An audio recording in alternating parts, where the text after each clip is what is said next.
ประเทศไทยให้ความรู้คู่ความสุข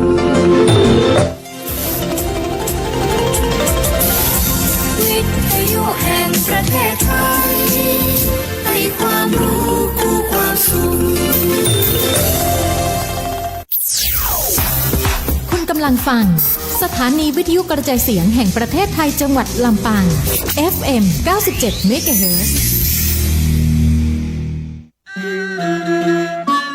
คุณแม่ขาตอนเรียนให้แต่งชุดไทยหนูขอใส่ผ้าสิ้นของคุณแม่ไปได้ไหมคะได้สิคะลูกเนี่ยผ้าสิ้นลายจกฝีมือทอของคุณยายหนูนะสีสันสดใสสวยไม่แพ้ใครเลยล่ะแล้ววันหยุดนี้หนูขอไปเรียนดนตรีไทยหนูชอบขิมมันเพราะดีค่ะคุณแม่ดีเลยค่ะลูกดนตรีไทยเป็นเอกลักษณ์ของชาติไทยการเล่นดนตรีไทยก็ถือเป็นการร่วมอนุรักษ์และสืบทอดไม่ให้สูญหายนะขอบคุณมากค่ะคุณแม่หนูไหว้สวยมากค่ะลูกรู้ไหมการไหว้เป็นวัฒนธรรมทักทายตามมารยาทไทยที่ใครๆเห็นก็ชื่นชมทั้งนั้นค่ะหนูรู้สึกภาคภูมิใจที่ได้เกิดมาเป็นคนไทยค่ะคุณแม่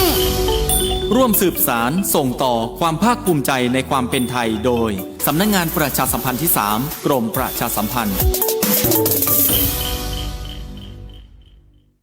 พล่ะแก้วเคยสังเกตก็ในปฏิทินไทยมีวันสำคัญเกี่ยวกับสถาบันพระมหากษัตริย์อยู่เกือบทุกเดือนเลยนะ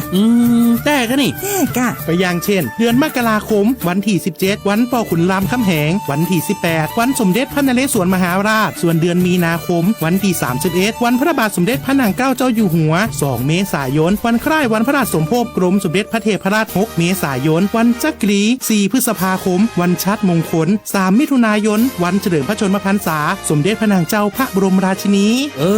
ใจวันที่28กรกฎาคมวันเฉลิมพระชนมพรรษาพระบาทสมเด็จพระเจ้าอยู่หัววันที่12สิงหาคมกับวันแม่แห่งชาติ24กันยายนวันมหิดลนี่เดือนตุลาคมก็มีวันสำคัญก็คือ13ตุลาวันคล้ายวันสวรรคตของในหลวงรัชกาลที่9วันที่21ตุลาวันคล้ายวันพระราชสมภพสมเด็จย่าและก็23ตุลาก็เป็นวันปิยมหาราชวันที่14พฤศจิกายนวันพระบิดาแห่งฝนหลวง25พฤศจิกายนวันวชิราวุธและก็วันสำคัญในเดือนธันวาคมคือวันที่5วันป่อแห่งชาติครับสังคมไทยเฮาให้ความสำคัญกับวันเหล่านี้คนไทยฮักและก็เทิดทูนสถาบันพระมหากษัตริย์เพราะสถาบันพระมหากษัตริย์อยู่คู่กับคนไทยมาอย่างยาวนานปรารถนาดีจากสำนักงานประชาสัมพันธ์ที่ 3 กรมประชาสัมพันธ์ค่ะ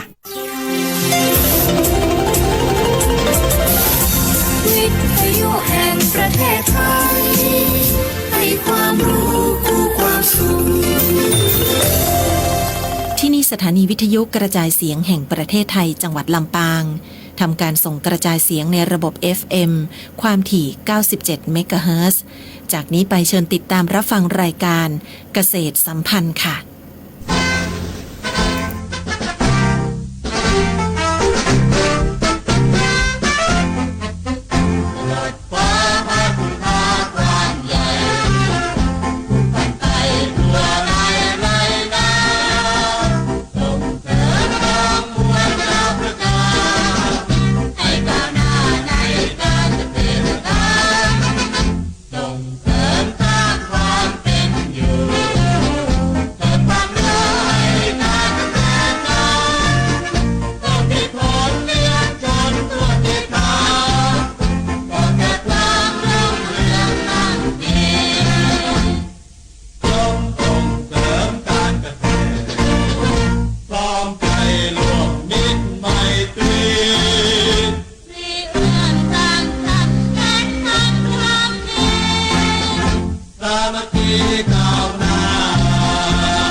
สวัสดีเจ้าท่านผู้ชมและท่านผู้ฟังเนี่ยเจ้ามาพบกับรายการเกษตรสัมพันธ์เนี่ยเจ้าทางสถานีวิทยุกระจายเสียงแห่งประเทศไทยจังหวัดลำปางระบบ FM 97 เมกะเฮิรตซ์นะเจ้าและสถานีวิทยุกระจายเสียงแห่งประเทศไทยเพื่อการเรียนรู้และเตือนภัยภาคเหนือ AM 549กิโลเฮิรตซ์นะเจ้าอีกช่องทางที่สามารถติดตามรับชมและรับฟังกับทางรายการเกษตรสัมพันธ์ได้ก็คือทาง Facebook Live เพจสวทลำปางกรมประชาสัมพันธ์นะเจ้าวันนี้นะคะวันพุธนี้นะคะอยู่กับดีเจเมย์นะคะแล้วก็ดีเจแน็กกี้นะคะสวัสดีเจ้า แล้วก็ท่านผู้ชมและท่านผู้ฟังเนี่ยเจ้าที่เข้ามาติดตามรับชมรับฟังรายการเกษตรสัมพันธ์ของเฮาเนี่ยเจ้าทางเพจนะเจ้าทางเพจใจเย็นๆใจเย็นวันนี้ทางดีเจเมย์ก็จะเป็นผู้ดำเนินรายการลักนะเจ้าแล้วก็สำหรับดีเจแน็กกี้ก็จะเป็นผู้ช่วยของดีเจเมย์นะเจ้าเดี๋ยวก่อนอื่นเดี๋ยวให้ดีเจเมย์สวัสดีคุณผู้ชมและคุณผู้ฟังทางบ้านก่อนนะเจ้าทาง Facebook Live ก็สามารถที่จะส่งกำลังใจนะเจ้าเข้ามาให้กับทางดีเจแล้วก็รายการเกษตรสัมพันธ์เฮาได้นะเจ้าได้ยินเสียงชัดเจนหรือไม่ชัดเจนจะได้ก็แจ้งมาได้นะเจ้าว่ารับฟังจากตรงไหนวันนี้เสียงดีเจอย่างมาเบาเสียงแขกรับเชิญอย่างมาเบาจะอีนี่แจ้งมาได้นะเจ้าเดี๋ยวทางแขกรับเชิญเนาะวันนี้มาจากที่ไหนเจ้าวันนี้มาจากอำเภอแจ้ห่มเลยเจ้าแจ้ห่มใกล้บะไก่เนาะเดี๋ยวทางเปิ่นได้แนะนำตัวเรียนเชิญเลยเจ้าเริ่มจากน้องจากเกษตรตำบลเนาะจากนักวิชาการส่งเสริมการเกษตรเดี๋ยวเปิ่นได้แนะนำตัวเลยเจ้าครับสวัสดีครับผมนายชัยวัฒน์มุกดานะครับนักวิชาการส่งเสริมการเกษตรปฏิบัติการครับจากสำนักงานเกษตรอำเภอแจ้ห่มครับเจ้าท่านต่อไปเจ้าครับสวัสดีครับผมนันนิรันดร์ธรรมนาครับประธานกลุ่มวิสาหกิจชุมชนหัตถกรรมทุ่งห้างครับผลิตภัณฑ์จากเม็ดมะข่าเจ้าอีกท่านสวัสดีเจ้าข้าเจ้านางลำยวนธรรมนาเจ้าเป็นรองประธานวิสาหกิจชุมชนหัตถกรรมทุ่งห้างเครื่องประดับจากเมล็ดมะข่าสำหรับวันนี้เข้ามาในประเด็นไหนก็เจ้าวันนี้เข้ามาในประเด็นเจ้าวิสาหกิจชุมชนนะเจ้ากลุ่มหัตถกรรมทุ่งห้างอีหนอกทุ่งห้างเจ้าอย่างเป็นท้องว่าทุ่งห้างกับเจ้าคือสมัยก่อนนะเจ้าคือบ้านตอนแรก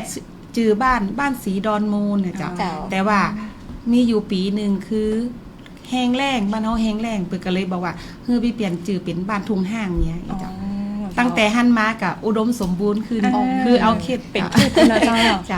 เป็นเขตแก่กันนี้เนาะเจ้าเนาะเจ้าสำหรับผลิตภัณฑ์ของทางกลุ่มวิสาหกิจชุมชนเจ้าที่เราทำกันอยู่ในปัจจุบันนี้จะเป็นผลิตภัณฑ์เกี่ยวกับเครื่องประดับจากเมล็ดมะข่าเป็นกับเจ้าวันนี้มีสินค้าหรือว่ามีผลิตภัณฑ์มาโชว์ให้กับทางคุณผู้ชมและท่านคุณผู้ฟังเจ้าได้รับชมแล้ว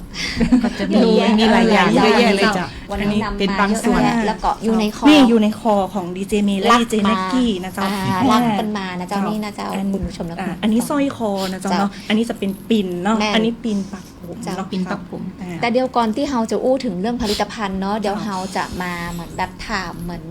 แนวคิดว่าอย่างทางสำนักงานเกษตรอำเภอแจ้ห่มถึงได้คัดเลือกกลุ่มวิสาหกิจชุมชนในของกลุ่มนี้มาทั้งที่จริงๆแล้วในของวิสาหกิจชุมชนตีทางสำนักงานเกษตรอำเภอแจ้ห่มในการสนับสนุนก็มีเยอะแยะเป็นมีข้อดีมีจุดเด่นอะไรอย่างพองเจ้าครับก็ซึ่งเนื่องจากทางอำเภอแจ้ห่มนะครับเรามีกลุ่มวิสาหกิจชุมชนณปัจจุบันครับ2568เนี่ยนี่อยู่ประมาณ78กลุ่มนะครับแล้วก็กลุ่มวิสาหกิจชุมชนหัตถกรรมทุ่งห้างนะครับตำบลทุ่งพึ่งเนี่ยเปิ้นมีการดำเนินกิจกรรมครับอย่างต่อเนื่องนะครับมีการพัฒนาผลิตภัณฑ์นะครับต่อยอดนะครับจากเมล็ดมะข่าเองนะครับจากที่มันหล่นอยู่ตามหมู่บ้านนะครับเพื่อก็นำมาทำเป็นผลิตภัณฑ์เนาะเพิ่มมูลค่าขึ้นมาแล้วก็ทางกลุ่มนะครับมีการดำเนินการอย่างต่อเนื่องนะครับน่าจะมีการดำเนินการมาประมาณตั้งแต่ปี2548แล้วครับปัจจุบันก็ประมาณ20-21 ปีครับก็ทางกลุ่มนี้มีความเข้มแข็งครับมีความเข้มแข็งเจ้าแล้วทางสอบถามเนาะทางคุณแม่ลำยวนนะเจ้าเนาะรองประธานวิสาหกิจชุมชนว่าเฮามีแนวคิดที่เริ่มจะใดที่เฮาแบบมาทำวิสาหกิจชุมชนเนี่ยเจ้าตอนเริ่มเดิมทีมีความเป็นเริ่มแรกตั้งแต่ปีพศ2546-47เนาะจ้ะเนาะตอนนั้นข้าเจ้าก็เป็นประธานแม่บ้านเจ้าเปิ้นทั้งหน่วยงานราชการน่ะเปิ้นก็ส่งเสริมให้มี1ตำบลหรือ1หมู่บ้าน1ผลิตภัณฑ์1ยังไงเจ้าแต่ก็ป้าแม่บ้านทำเย็บผ้าเนาะแล้วก็ทำขนมท ดอกไม้แห้งงานศพมันก็บ่สามารถตีว่าจะได้เงินเป็นกอบเป็นกำมันหยังไงจ้ะก็เลยมาเขาจะทำอันอย่างดีพอดีในช่วงปี47ต้นปี47นะจ๊ะเนาะทางอบต.ถุงพึ่งเปิ้นได้พาไปดูงานทางทะเลจ้ะทางภาคใต้ก็เลย ทางทะเลเลยนะเจ้า จ้ะแล้วที่ขากลับอ่ะเขาก็ไปหันละทางทะเลน่ะเปิ้นเอาเปียกหอยมาทำนู่นนั่นนี่เนาะบ้านเปิ้นมีนะจ๊ะเนาะแล้วก็ที่นี่พอขากลับมาถึงบึงฉวากก็เดินไปดูของทีละลึกเนาะแถวตั้งหน้าบึงฉวากก็ที่นี่ก็ไปปิ้งกับ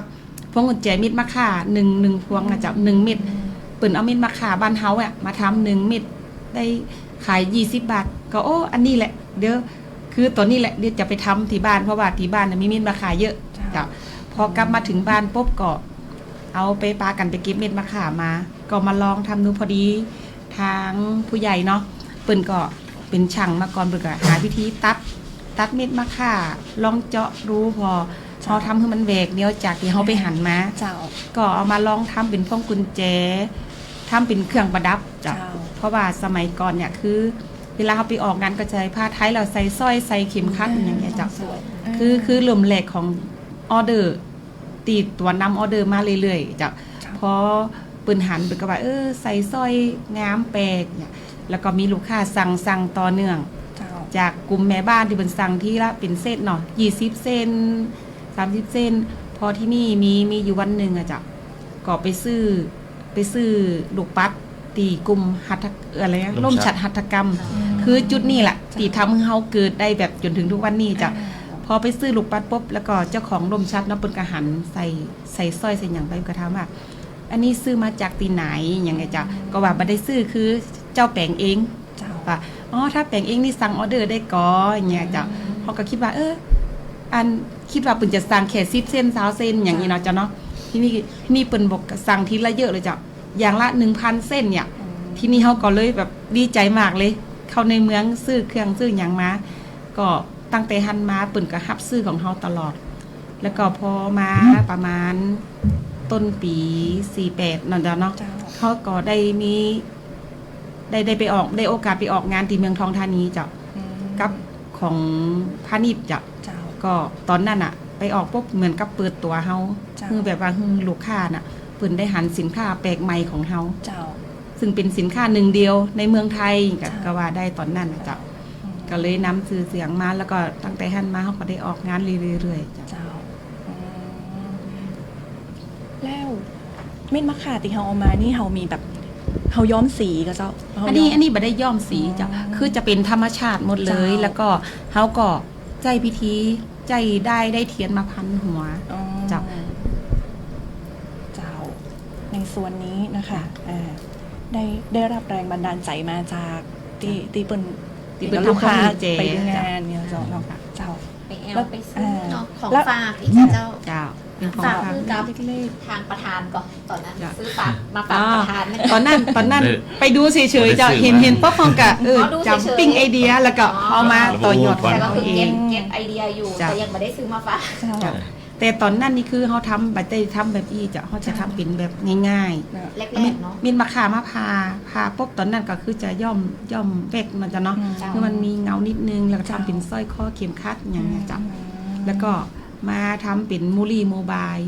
ตอนนั้นจ้ะพอหลังๆมามูลี่โมบายเนี่ยลูกปัดมันหายากเพราะว่าตังเมืองจีนเป็นกวนซื้อนี้หมดเลยเขาแบบมีบัตรสามารถซื้อลูกปัดตรงนั้นมาทำมูลี่โมบายได้ก็เลยแบบเขาจะทำอันอย่างนี้ที่มันแบบให้มันแบกปืนไปให้มันได้เงินเยอะๆก็เลยมาออกแบบไอเดียทำเป็นสร้อยคอเพราะว่าจวบกับตรงช่วงนั้นอ่ะปืนจะรณรงค์ให้เราใส่ผ้าไทยเนาะจ้ะเนาะใส่ผ้าไทยก็พอดีมันก็เป็นแบบได้กันเลยแมทกันได้เข้ากันได้นะเข้ากันได้จ้ะนอกจากสร้อยคอแล้วก็เห็นมีผลิตภัณฑ์อื่นๆตัวในนี่มีผลิตภัณฑ์อย่างพ่องเจ้าที่เขาจะมีปิ่นปักผมมีกระเป๋านะเจ้ากระเป๋าตัวนี้ก็เป็นงานหนึ่งเดียวเลยนะเจ้าบางงานไปเป็นงานเย็บมือทั้งหมดเลยเป็นแฮนด์เมดหมดเลยจ้ะตรงนี้นี่ก็คือว่าทำในของวิสาหกิจชุมชนในของวิสาหกิจชุมชนนี่มีตึงหมดนี่กี่ถังเจ้าตอนนั้นเขามีตัวไหนประมาณ25ก่อน25แต่ว่าเฮาอ่ะวิสาหกิจชุมชนของเฮาเนี่ยเขาตั้งมาปุ๊บเลยที่นี่กลุ่มก็คือว่า ก็อยากจะมามีส่วนรวมเนาะเจ้าเนาะเจ้าก็เลยตั้งเป็นเหมือนกลุ่มออมทรัพย์จะเหมือนกันการออมเงินของกลุ่มวิสาหกิจชุมชนหัตถกรรมทุ่งหางจะก็ตอนนี้ก็มีสมาชิกอยู่ประมาณ108คนที่ว่าออมเงินสมาชิกในการออมเงินจ้ะ แต่สมาชิกในเรื่องของการทำเขามองว่าอย่างก็หัตถกรรมเนี่ยเนาะผลิตนี่ก็มีอยู่ประมาณ25 คนปัจจุบันนี้ใครเป็นประธานก็เจ้าขอผู้ใหญ่เป็นประธานเป็นประธานนะเจ้าในของผู้ใหญ่เป็นประธานนี่ในของที่เริ่มต้นเลยนี่เดิมในของเกษตรกรที่เปิ้นอยู่ที่ในพื้นที่เนาะแต่ก่อนนี่ก็คือเปิ้นทำอันนี้เปิ้นทำเป็นอาชีพเสริมไหมก็เจ้าครับเป็นอาชีพเสริมครับอาชีพหลักของเขาก็จะเป็นข้าวโพดเป็นการเกษตรหนักกว่าครับตอนนี้เป็นอาชีพเสริมของเจ้าบ้านอย่างสมมติว่าเขาอย่างงานของเขาเนี่ยเขาปักเองแต่ว่าพื้นที่ก่อนที่เขาจะปักเนี่ยเขาก็ต้องกระจายให้กับสมาชิกกลุ่มตีเป็นนี่เพราะว่าไอเดียการออกแบบในงานปักเนี่ยบางคนนะคือว่าไปเป็นเนาะปักจางเพราะมันมีแบบคือเนาะตัวพอแบบมันอยู่ที่จินตนาการเขาต้องสอนนะครับ ชำนาญก็คือส่วนใหญ่ก็สมาชิกตั้งนอกกับทักแป้นนะครับทักสายทักอะไรอย่างครับแล้วองค์ความรู้ในส่วนนี้เจ้าที่ว่าเฮาได้เอามาทำสร้อยทำเครื่องประดับทำผลิตภัณฑ์ต่างๆออกมานี้เฮาหาด้วยตัวเองหรือว่ามีหน่วยงานต่างใดเข้ามาให้ความรู้เฮาในส่วนนี้กับเจ้าก็คือมันถ้าเป็นอุปกรณ์นะจ๊ะเนาะคืออย่างข้าเจ้าเนี่ยก็คือเป็นจะเสาะหาคือเฮาจะแสวงหาว่าตรงไหนที่เป็นมีอุปกรณ์สำหรับมาทำเครื่องประดับเฮาก็จะเสาะหาเองไงค่ะแล้วก็ไปซื้อมาแต่ว่าถ้าเป็นเม็ดมะค่าหรือว่าเป็นวัตถุดิบที่ว่าจากธรรมชาติแถวบ้านเฮาก็หาได้อยู่เจ้าบ้านเก็บมาขายอย่างเม็ดมะค่ากับเจ้าบ้านก็เก็บมาขายเจ้าแป้งกับข้าวโพดกันนะกิโลละ10 บาทนะมะค่าแป้งกับข้าวโพดรับซื้อค่ะกิโลละ10 บาทกิโลละ10 บาทจ้ะแต่กิโล10 บาทเนี่ยคือเฮามาล่าปุ๊บเฮาก็จะได้แค่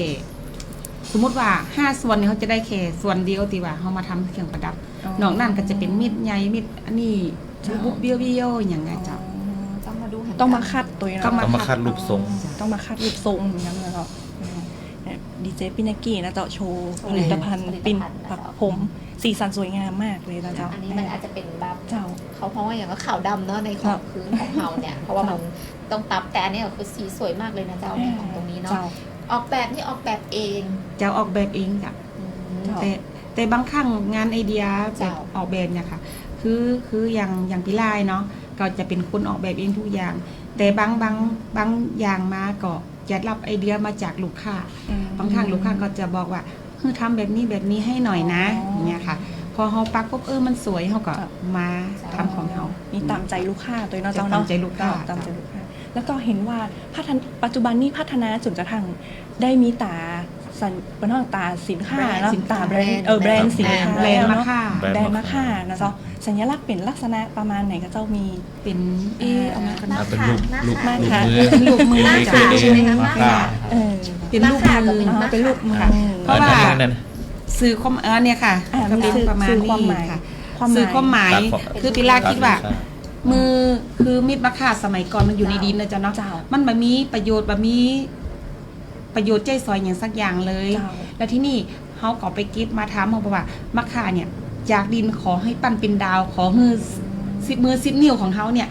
จะปั้นเม็ดมะค่าเนี่ยเพื่อเป็นดาวเพื่อไปสู่สายตาคนทั้งโลกเพื่อเปิดได้หูได้หันว่าเนี่ยเม็ดมะค่าก็มีคุณค่าอยู่ก็เลยทำเป็นแบบรูปมือ2 อันแล้วก็มีเม็ดมะค่าอยู่แล้วก็เป็นดาวกระจายสื่อความหมายเป็นสื่อความหมายไปในลักษณะ2 มือทำมะค่าให้เป็นดาวเพิ่มมูลค่าเนาะเพิ่มมูลค่ากับเม็ดมะค่าเนาะติสมัยก่อนเปิ้นบ่ได้มีมันก็อยู่ในดินในอย่างนี้เลยมูลค่าน้อยเนาะเจ้าเนาะเจ้าสามารถเป็นอันนี้พอจะบอกราคาได้กับเจ้าราคาของสินค้าแต่ละตัวความยากง่ายอย่างเงี้ยเจ้าถ้าเป็นอย่างปิ่นปักผมเนี่ยเจ้าตัวเนี้ยเขาก็จะผสมกับเม็ดหินแท้จะเป็นหินยกหินแท้ไปแล้วก็จะเป็นเปลือกหอยมุกอย่างเงี้ยค่ะก็จะเป็น ปลาทูตีว่ามันมีราคาน้อยแต่นี่จะขายอยู่350ค่ะแล้วก็350ถ้าเป็นสร้อยคอจะสร้อยคอตัวนี้มันจะเป็นห้องแบบชนเผ่า งานปัก มันจะมีงานปักหลักคุยตัวนี้ขายอยู่750 บาทจ้ะแล้วก็จะมีเป็นแบบนี้ก็คือเขาใจไข่มุกแท้จากเขาตัวนี้ก็จะเป็นของแท้ตัวนี้จะขายอยู่2,900จ้ะ อันนี้สวยนะเจ้า ไข่ เนาะ มุกแท้ จ้ะ 2,900 จ้ะแล้วก็จะมีตัวน้อย ตัวติด ๆแบบราคาไม่แพงอะจ้ะประมาณนี้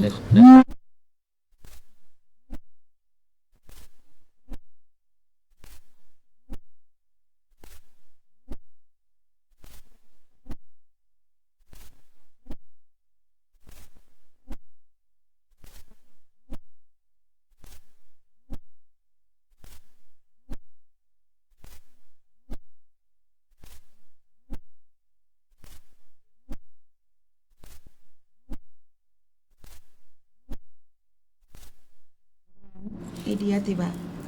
สไตล์โบฮีเมียนสไตล์เหมือนทางอินเดียทางอย่างเป็นจะชอบสไตล์แบบนี้เนาะจะมันจะเป็นคือเขาแต่งลายให้มันเป็นอันนี้เป็นจะชอบแบบมันแบบเยอะแต่ว่ามันเวลาเขาไปใส่กับผ้าไทยเขาเนี่ยมันจะสวยมันจะเด่น เรียบเนาะเพราะว่าผ้าไทยมันจะ ถ้าเป็นรุ่นเนี่ยถ้าออกมาได้ขายตลอดจ้ะแต่งานปักเนี่ยจะปักยากมากนะจ๊ะงานละเอียด งานปักนี่ก็คือทางปีเป็นคนปักเอง จ้ะยังปักเนี่ยจ้ะคือเอาแป้นเนี่ยจ้ะเพราะเป็นแป้นอีเนาะเขาถือแป้นมากับเข็มแล้วก็เขาก็ปักตามจินตนาการของเขาเลยจะบ่มีรูปแบบเป็นแบบคือเขาอยากจะปักอย่างใดเขาก็จินตนาการตรงนั้นเลยจะปักตามจินตนาการของเขาตรงนั้นเลย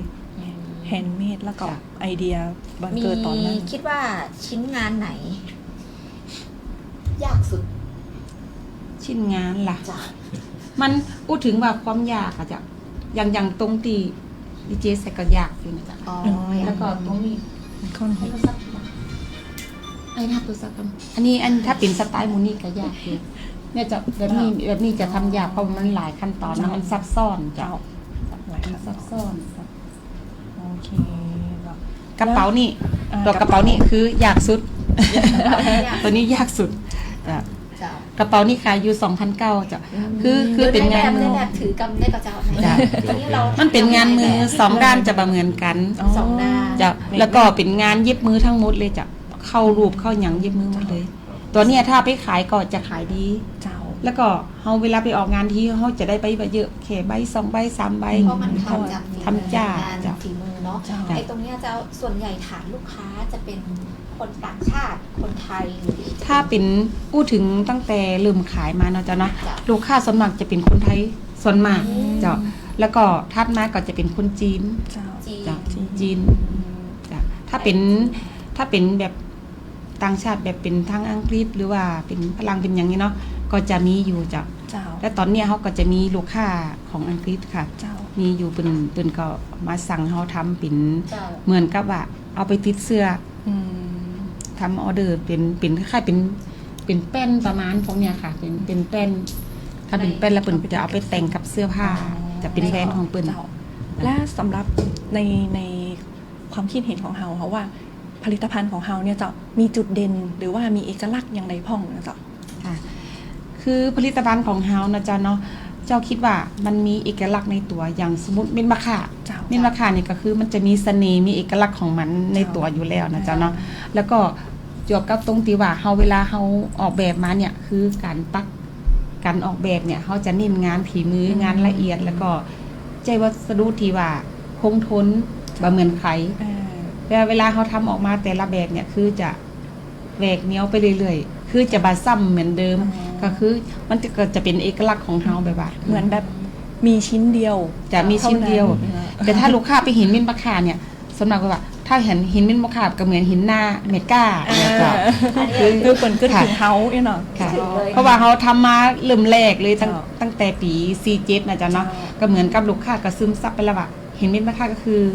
คนเนี้ยแล้วผลิตภัณฑ์เฮานี่มีมาตรฐานอะไรอย่างก็เจ้าที่เฮาของเฮาก็ตอนนี้ก็เป็นโอท็อป5 ดาวจ้ะโอท็อป5 ดาวโอท็อปพรีเมียมโอท็อปพรีเมียมจ้ะก็ได้มาตรฐานมปชจ้ะมันมปชแล้วก็ได้อย่างกะ อันนี้ก็คือว่ารักสิ่งแวดล้อมค่ะ กินโปรดักต์ กินโปรดักต์ ค่ะ ได้จาก ตรงนี้ก็อยากจะถามเจ้าว่าเหมือนที่ผ่านมาแล้วในการทำอ่ะในเริ่มแรกอ่ะมันอาจจะไม่ได้ประสบผลสำเร็จหรอกอยากจะรู้ว่ามีแนวคิดจะใดในการทำครั้งแรกเราทำไม่สำเร็จแล้วเรามีแนวคิดยังไงที่จะผลักดันตัวเองขึ้นมาเพื่อเป็นแบรนด์ของเราเป็นแบรนด์ของพี่ล่าเลยเป็นแบรนด์ของคนในชุมชนทุ่งหางจ้ะคือการทำครั้งแรกมันอยู่ที่ว่าเฮาอ่ะกำลังใจเนาะจ้ะเนาะอันดับแรกคือกำลังใจตีว่าเขาจะสู้หรือบ่สู้จ้ะแต่พอดีว่าปิล่าเป็นคนรักงานแบบนี้เขาก็ทำคือใจเขาบ่ถอยเขาต้องทำพัฒนาแบบสมมติว่าเขาทำมาแบบเนี้ยคือไปมันขายบ่ได้ลูกค้าบ่พอชอบเขาก็บ่ได้ใจอ่อนเขาก็คือว่าพัฒนาต่อไปพัฒนาจนแบบว่าลูกค้าชอบจ้ะเนาะสร้างแบรนด์สร้างอะไรอย่างของเขาอย่างสร้างแบรนด์เนี่ยคือเขาก็คิดเนาะว่าสินค้าของเขาเนี่ยคือเขาภาคภูมิใจแหละว่าเขาสร้างสินค้าของเขาขึ้นมามีหนึ่งเดียวในเมืองไทยเลยเมืองไทยเขาก็เลยแบบว่าสร้างแบรนด์สร้างอันนี้ขึ้นมาในของแบรนด์แต่ละแบรนด์เจ้าเหมือนสมมติว่าแต่เหมือนอย่างนี้เนาะจ้ะมันเป็นไอเดียแล้วในของไอเดียตรงเนี้ยเรามีเหมือนแบบคือถ้าลูกค้าต้องการเนี่ยคือแจ้งมากับเจ้าหรือเรามีแบบให้สมมติว่ามีเจนักกี้บอกผู้จักอยากได้แบบเจียแต่เราไม่ได้มีแบบในหัวใจจะมีแนะนำก็เวลาห่อออกแบบฮะเวลาออกแบบใหม่ๆก็ส่งรูปให้วาดรูปแล้วจ้ะมันไม่ได้วาดก็คือถ่ายรูปของจริงเลยครับเพราะว่าไอ้ที่เรามาทานบนทำเนี่ยคือบ่ได้วาดรูปแล้วก็ทำนะครับก็คือจับเอานี่มาเป็นนี่มาก็คือเข็มเล่มเดียวกับลูกปัดข้างหน้าทำออกมาเป็นชิ้นเลยครับอันนี้เป็นเอกลักษณ์พิเศษเขาก็จะต้นแบบส่วนตัวนะเพราะว่าตอนเนี้ย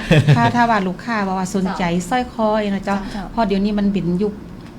ออนไลน์จ้ะเขาก็จะส่งรูปไม่ได้ในไลน์ปืนพอของหรืออะไรในเมสเซจในหยังให้ปืนดูเจ้าว่ามีรูปประมาณนี้พร้อมราคาถ้าลูกค้าสนใจก็จิ้มมาแสดงว่าขายออนไลน์ด้วยมีในการขายออนไลน์นี่มีช่องทางออนไลน์ก็เจ้าช่องทางก็เป็นเพจมักค่านะจ๊ะเพจมักค่าสะกดจะได้เจ้าภาษาไทยหรือภาษาMAKA มักค่ามักค่าMAKA มักค่ามีค่ามักค่ามีค่าสองมักค่า MAKA แล้วก็มีค่าแล้วก็มันใช่แล้วข้างหลังก็เป็นมักค่าภาษาไทยจ้ะมันก็จะขึ้นมาผู้ฟังนะเจ้านี่ประเดี๋ยวนี้นี่ดีเจนักกี้กับลักคอใน Facebook Live เนาะประเดี๋ยวนี้มีคนดูก็เยอะอยู่นะเจ้าหรือว่าจะเข้าไปในไลน์ก็ได้จ้ะไลน์ก็เบอร์ไลน์เบอร์0084803อีกสักช้าๆนะเจ้าพี่ลายเอาอีกทีนึงเจ้าเบอร์ไลน์อย่างเจ้าเบอร์ไลน์เบอร์0848032805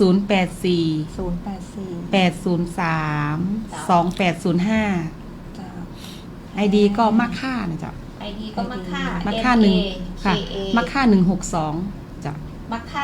162จ้ะทำไม162คือเลขที่บ้านเลขที่เจ้านี่คุณผู้ชมและคุณผู้ฟังนะเจ้าเดี๋ยวขออนุญาตทักทายคุณผู้ชมผู้ฟัง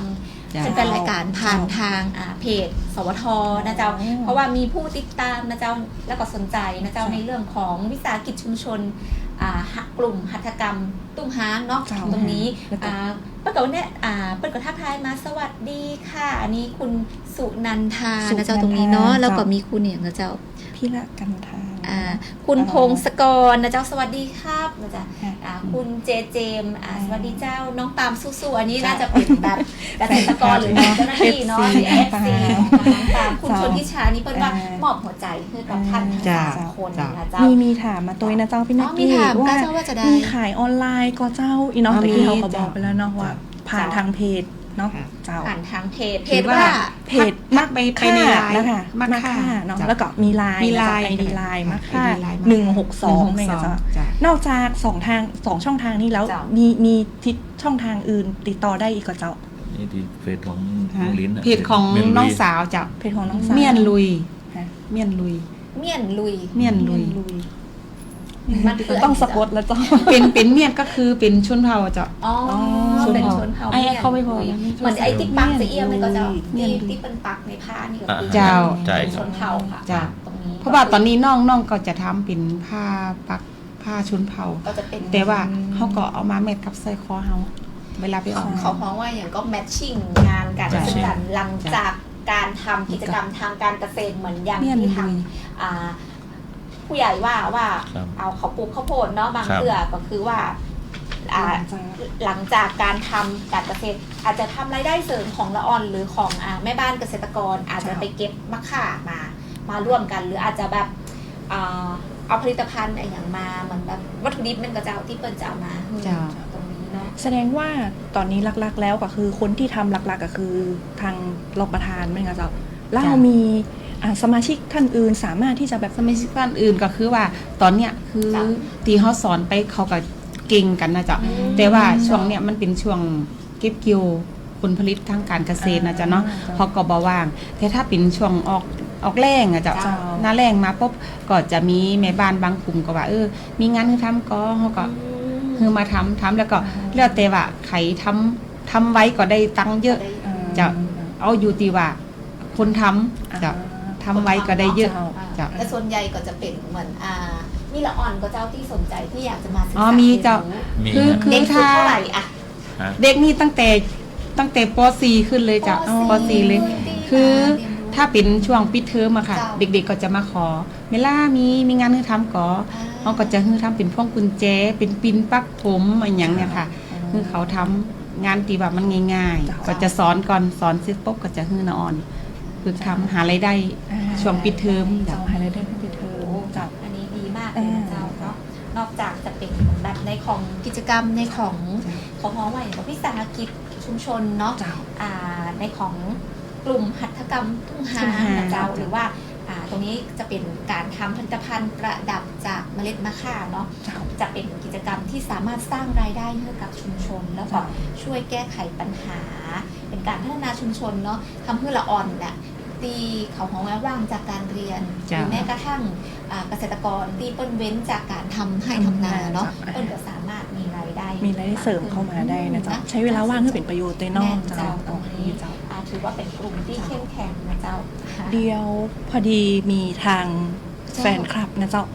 แฟนคลับรายการพี่แนกนะเจ้าขอเพลงกันเข้ามาเนาะเขาก็ว่าจะเบรกฟังเพลงสักกรรมนะเจ้าเนาะฟังเพลงสักกรรมเพื่อทางแขกรับเชิญนะเจ้าของดีเจนักกี้ได้พักกันหายเครียดอันนี้เครียดหรือเปล่าหรือว่าตอนนี้น้องเมย์อาจจะเครียดนิดนึงเพราะว่าตอนนี้เจ้าก็คือจะมันจะเป็นพิธีกรหลักกันสักนิดนึงนะเครียดก็เจ้าไม่เครียดเจ้าอยากฟังเพลงนะเจ้าอยากฟังเพลงเดี๋ยวเรามาฟังเพลงกันม่วนๆสักเพลง2เพลงพอดีว่ามีคุณผู้ชมและคุณผู้ฟังเป็นฝากเพลงมานะเจ้าเพลงเดี๋ยวให้น้องเมย์เปิดได้เลยเจ้า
เจ้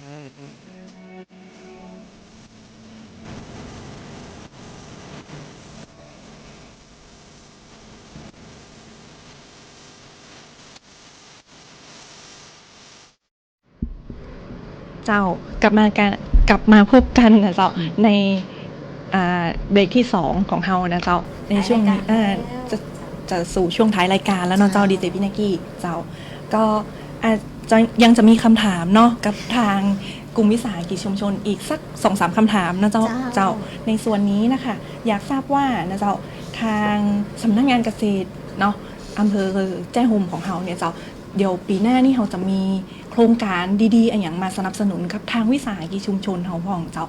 ครับสำหรับกลุ่มวิสาหกิจชุมชนหัตถกรรมทุ่งหางเนี่ยนะครับทางปีนี้นะครับปีหน้านะครับปี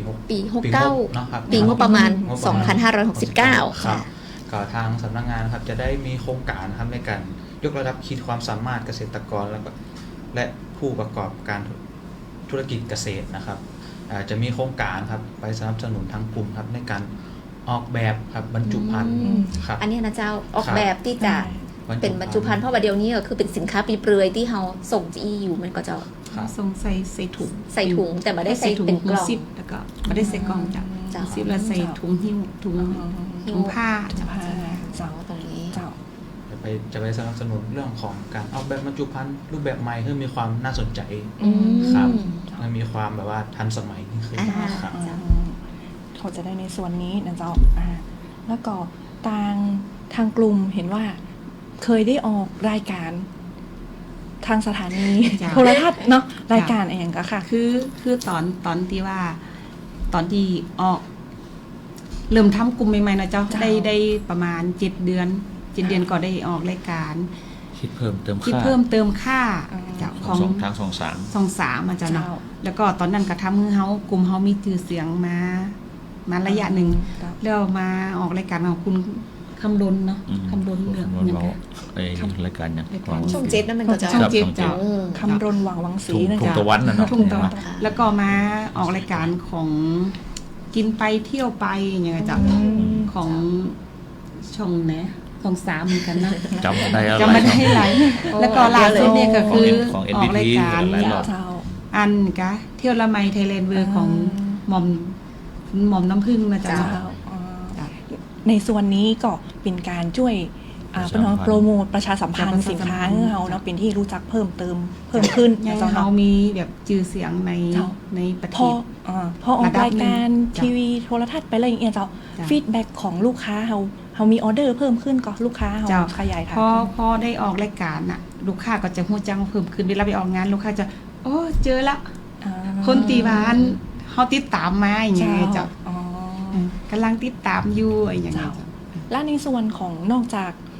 ช่องทางในเรื่องของการขายที่หน้าเพจหรือว่าขายผ่านไลน์หรือติดต่อผ่านเบอร์โทรศัพท์เนี่ยเรามีการออกบูธกับหน่วยงานหรือว่าออกบูธด้วยตัวเองอย่างไรพ่องนะจ๊ะช่วยเราก็ของเขาก็จะออกบูธกับหน่วยงานนะจ๊ะเนาะของพัฒนาชุมชน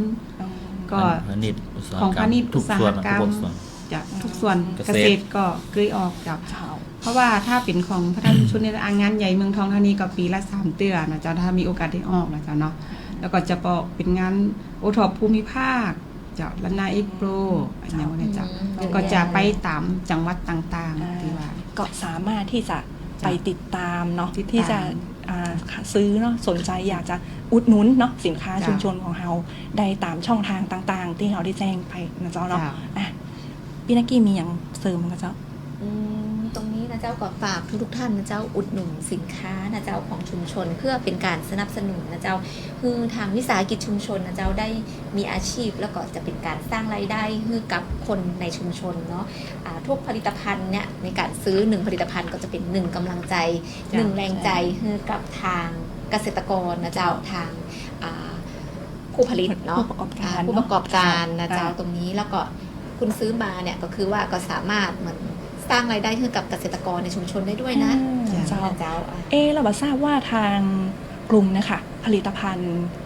ปีนี้ได้เข้าโครงการคนละครึ่งพัดก็เจ้าเผื่อมีใครสนใจก็คนละครึ่งนี่คือช่วงก่อนเขาเข้าอยู่เจ้าแต่มารอบเนี่ย คือยังไม่ได้ไปอัปเดตเนี่ยแต่เฮาอยู่ในโครงการนี้เจ้ามีส่วนลดหรือว่ามีโปรโมชั่นอย่างเงี้ยกับคุณลูกค้าก็จะก็มีอยู่เจ้ามีโปรส่วนลดอยู่เจ้าถ้าลูกค้าบางครั้งมาถ้าซื้อในออนไลน์เนาะเจ้ามันก็จะมีเป็นช่วงที่ว่าลด 10% หรือว่าลดให้แบบว่าโปรแบบว่าไม่11ค่ะคือแบบว่าฟรีค่าส่งอะไรประมาณนี้ค่าจัดส่งหรือสามารถไปเยี่ยมเยียนกันได้ที่กลุ่มนี่อยู่ไก่ก็เจ้าอยู่ตรงใดถ้าขับรถไปอยู่บ้านทุ่งฮางนะเจ้าตำบลทุ่งพึ่งอำเภอเจ้าห่มจังหวัดลำปางนะเจ้าไม่ยากเลยที่จะก็ไปจากตัวเมืองไปก็ประมาณ100ประมาณ109 กิโลจะประมาณนี้แหละค่ะเขาตั้งพิกัดไปได้เลยนะจะตั้งพิกัดไปได้เลยจ้ะไปที่ไหนก็เจ้าไปที่ไหนก็ไปที่หัตถกรรมทุ่งฮางเลยเนาะหัตถกรรมทุ่งฮางหรือว่ามักค่าอะไรจะตั้งไปมักค่าเจ้าพิมพ์คำว่ามักค่าเนาะแล้วก็ก่อนที่จะจบรายการนี้อยากจะคือทางเกษตรกรนะเจ้าทางพี่ล่ากับท่านผู้ใหญ่นะไอแทนนะเจ้าได้ฝากไปยังถึงคุณผู้ชมและคุณผู้ฟังในเรื่องของการทำผลิตภัณฑ์หรือการทำวิสาหกิจชุมชนตรงนี้เจ้าก็คืออย่างพี่ล่าเนาะเจ้าเนาะก็คือว่าอยากจะเป็นกำลังใจให้กลุ่มใหม่ๆเนาะเจ้าเนาะหรือว่ากลุ่มเกษตรกรที่ช่วงเนี้ยก็คือเจอวิกฤตทั้งผลเยอะน้ำท่วมเนาะเจ้าเนาะพืชไร่พืชสวนมันอาจจะไม่ได้ผลเต็มที่แต่เขาก็อย่าท้อถอยเขาก็ทำคือเนี่ยต่อไปสักวันมันก็ต้องประสบความสำเร็จเนาะจ้ะอย่างปีล่าเนี่ยคือเม็ดมะข่าเนี่ยอย่างถึงเอาเม็ดมะข่ามาทำนะจ๊ะทั้งที่มันอยู่ในดินเขาว่าอ๋อเม็ดมะข่ามันอยู่ในดินเอามาอย่างมันมีคุณค่าอย่างเลยแต่ปีล่าก็ไม่ได้สนใจเพราะเขาสู้เขาคิดว่ากำลังใจเขาดีเขาต้องทำให้ได้ถ้าสิ่งไหนที่เขาว่าเขาทำได้เขาต้องทำให้ได้เพื่อประสบความสำเร็จให้ได้ความสำเร็จอยู่ที่ไหนอยู่ความพยายามอยู่ที่นั่นพยายามอยู่แล้วก็สร้างต้องทำให้ได้เพิ่มมูลค่าสร้างรายได้อันดับแรกก็อยู่ที่กำลังใจครับถ้ากำลังใจสู้ถ้าอันนี้เขาจะประสบผลสำเร็จนะครับเพราะว่าอยากจะฝากกับกลุ่มวิสาหกิจใหม่ๆตีนี่ตัวนอกก็ว่าบางครั้งมาสินค้าเขาถ้าเขาคิดว่าเป็นอาชีพเสริมมันก็จะเป็นอาชีพเสริมของเขาไปตลอดเพราะว่ามันเขาก็ยักพุ่นยักเพเนาะแต่ถ้าเขาคิดว่ามันเป็นอาชีพหลักเนาะถ้าเขาหันมาเขาเป็นอาชีพหลักมันก็จะเป็นอาชีพหลักของเขามันก็จะสร้างรายได้ของเขานะฮะมีกำลังใจในการพัฒนาเนาะพัฒนาอันนี้ต้องขอแอบกระซิบถามนะเจ้าว่ากำลังใจเนี่ยเขามีละเต็มเปี่ยมเจ้าตอนนี้เปิ้นเฮาเนี่ยกำลังทรัพย์กำลังต้นทุนเฮาซึ่งมาเป็นสนับสนุนกำลังใจเฮานี่ถือว่าผลตอบรับตรงนี้ดีกับเจ้าก็คือตั้งแต่เริ่มแรกมาเนาะจ้ะนะก็คือว่าทำมะข่ามาเนี่ยคือผลตอบรับก็โอเคจะดีมากแต่มาช่วงหลังมาเจอวิกฤตอะไรอย่างกับเป็นห้องอย่างกับโควิดแล้วก็มาวิกฤตเศรษฐกิจเนาะก็มีผลกระทบนิดหน่อยแต่ว่าเฮานี่ก็เฮาก็ได้ตลอดจะใจอยู่คือว่าเฮาบ่กำลังใจเจ้าเนาะอยู่ที่กำลังใจเฮาถ้าเฮาสู้มันก็ต้องได้แสดงว่าฐานลูกค้าเฮาก็ยังเหนียวแน่นกันอยู่เนาะเจ้าอุดหนุนกันเรื่อยๆมานะเจ้าก็คือการที่ว่าเฮาทำของเนี่ยสมมติว่าช่วงที่ว่าเศรษฐกิจบ่ดีนะจ้ะเนาะลูกค้าอาจจะจ่ายเงินน้อยๆนึงเฮาก็จากที่ว่าเฮาขายราคาแพงๆเฮาก็มาทำสินค้าที่ว่าตามใจลูกค้าคือชิ้นที่ว่าเล็กๆราคาย่อมเยาเพื่อหล่อลูกค้าอย่างนี้จ้ะเพื่อให้ลูกค้ามาซื้อของเฮาอีหน่อยจ้ะเนาะเทคนิคดีๆครับเจ้าโอเคเจ้าก็ใครสนใจนะเจ้าเนาะผู้ลูกค้าเนี่ยเจ้าก็สามารถอุดหนุนกับทางกลุ่มวิสาหกิจชุมชนหัตถกรรมทุ่งห้างได้นะเจ้าเนาะที่เพจนะเจ้าเพจมักค่าเนาะมักค่าแล้วก็อาจจะโทรติดต่อนะเจ้าที่เบอร์084เนาะ803 2805นี่นะคะเนาะทางกับปีล่านะคะแล้วก็ท่านผู้ใหญ่เนาะผู้ใหญ่แทนนะเจ้าเป็นประธานกับรองประธานในวันนี้ก็ช่วงท้ายของรายการแล้วนะเจ้าพี่ดิเจนก่อนที่จะปิดเนาะเดี๋ยวทางน้อง น้องชัยวัฒน์มุกดาเปิ้ลบอกว่าเปิ้ลอยากจะฝากอย่างถึงเกษตรกรสักนิดนึงเดี๋ยวเปิ้ลได้ฝากครับก็อยากฝากถึงเกษตรกรทุกคนครับถ้าช่วงนี้มีการปลูกหรือว่ามีการปลูกทำการเกษตรอยู่นะครับก็อยากเชิญชวนครับทุกเกษตรกรทุกคนทุกท่านนะครับมาขึ้นทะเบียนครับขึ้นทะเบียนเกษตรกรแล้วก็ปรับปรุงทะเบียนเกษตรกรให้เป็นปัจจุบันนะครับเจ้าตรงนี้เชิญชวนเนาะให้มาขึ้นทะเบียนแล้วก็ปรับปรุงทะเบียนเกษตรกรเพื่อเป็นปัจจุบันนะเจ้าเพราะว่าในของเดี๋ยวนี้เนาะมันอาจจะเกิดสิ่งที่บักคาดคิดได้นะเจ้าเพราะว่าถ้าเกิดว่ามาได้ขึ้นทะเบียนเนี่ยมันก็จะพลาดโอกาสในหลายอย่างเนาะในของการรับการช่วยเหลือจากทางรัฐบาลหรือแม้กระทั่งการเข้าร่วมโครงการต่างๆที่สำคัญของรัฐบาลนะเจ้าก็จะได้ก็สามารถ